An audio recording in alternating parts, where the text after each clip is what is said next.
Our reporter Linda Mnisi has been tracking this story and joins me now in studio to give us a bit of an update. And the update for us certainly is, the breaking news, if you will, is that Dr. Nandipha's father is set to be in custody. Linda? Police custody being questioned, and it's going to be interesting watching what the police will charge him for, because what we've been able to do so far, Hugo, in trying to follow up the story, we managed to also obtain documents from that court case in the High Court in Pretoria. You'll remember this was involving, Dr. Nandi's bid to, get the body from Sobema Funerals in Soweto so that she may bury it. There are quite a number of affidavits deposed in that particular matter, and one of the interesting affidavits that we saw in that particular court case is one that was deposed supposedly or allegedly by her father,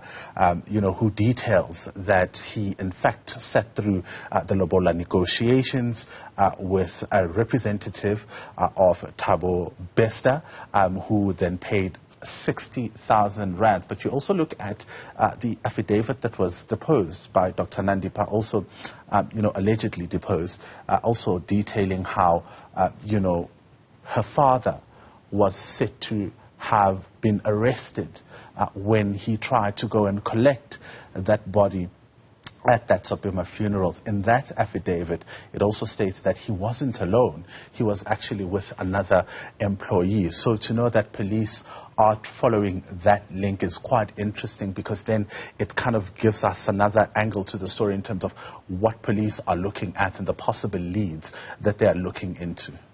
Linda, there are obviously a lot of moving parts to this entire saga, if you will. Thabo Bester's escape from Mangaung prison a year ago, the body that was in his cell that was burned beyond recognition, but has been confirmed that there was blunt force trauma to the head of that individual. Who is that individual? Where did he come from? And then obviously the subsequent escape. Now, whether it was by assistance beyond the borders, Thabo Bester and Dr. Nandipha found with multiple passports, none of those passports stamped, and 10 kilometers away from the Kenya border. Just bring us up to speed, if you will, if you marry those various pieces for us, certainly for our viewers.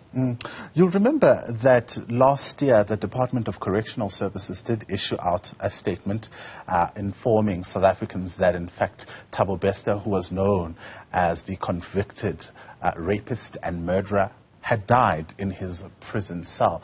But of course, it wasn't until recently that when Ground Up did those investigations and released a series of exposés that in fact he had escaped from that particular facility. We later knew and found out from the Correctional Department, after a number of exposés, of course, that indeed he had escaped, and that there may have been security lapses in that particular prison. And it's quite interesting that a few days, or just a day if I'm not mistaken, from that briefing that we got from the National Commissioner, Dr. Nandipha was set to open her practice here in Johannesburg. She did post on Instagram that that particular practice would be open, but nobody came. Reporters went there hoping to catch a glimpse of her or any particular movement, given, of course, the spotlight that was on this matter. But in that briefing, in that subsequent briefing, the National Commissioner saying that in fact there were security breaches and that a number of people had been placed on suspension, including, of course, the officials from the Department of Correctional Services, because you'll remember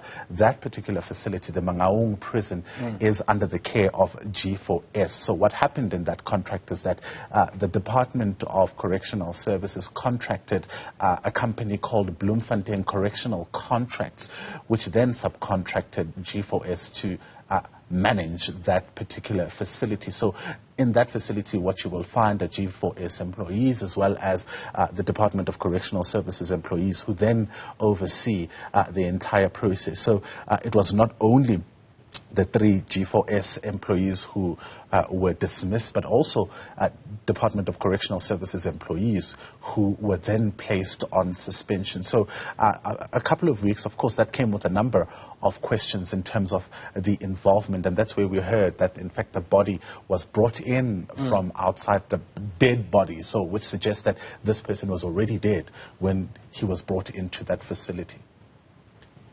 And I suppose the other thing to look at also now is the relationship that the Correctional Services Department now has with G4S, and they've taken over management of that processes. How is that likely to pan out? Do you think? You'll remember that the department said it had invoked certain sections of the Correctional Services Act to basically take over the management of that. Briefing, in the sense that, they had removed the director of the facility who had been an employee of G4S and then placed their own who would then oversee the runnings of that facility. It seems, and it's quite clear from the subsequent briefings and what we've been getting from the Department of Correctional Services, that their relationship has soured, and most recently, just last week, they didn't appear before the Justice and Correctional Services Portfolio Committee, which then was probing around what could have possibly happened here. So that relationship continues to be under scrutiny, but for now they're still binded together, because you'll remember the contractual obligations. That is a 25-year contract that is set to lapse in 2026. The Department of Correctional Services at some point made it seem like they had decided that that contract will not be extended, but it was public information. It was previously said before that that contract would not be extended. Linda, we've run short of time, but very quickly, when can we expect to see Thabo Bester and Dr. Nandipha on the shores of South Africa? It looks like from that briefing that we've just heard that it will be a quick one, given, of course, the merits of the case and what is involved here. What the ministers are telling us is that Thabo Bester obviously is an escapee. He was a convicted criminal who was serving time in a South African facility, escaped. That alone is a criminal offense, and now escaping to a different country, that's another charge. So what we're being told by the ministers there, that it will be a deportation and not necessarily a matter of extradition, which takes quite a long time. It seems that will also be the process to be followed with Dr. Nandipha, because they're telling us that they found them with multiple passports which are not stamped, which suggests that even Dr. Nandipha was in Tanzania illegally. How did she manage to get there? Some of the questions that, of course, the case will unravel. So it will, of course, looks like it will be a case of deportation, because she is in that country illegally. Linda Mnisi, appreciate your time.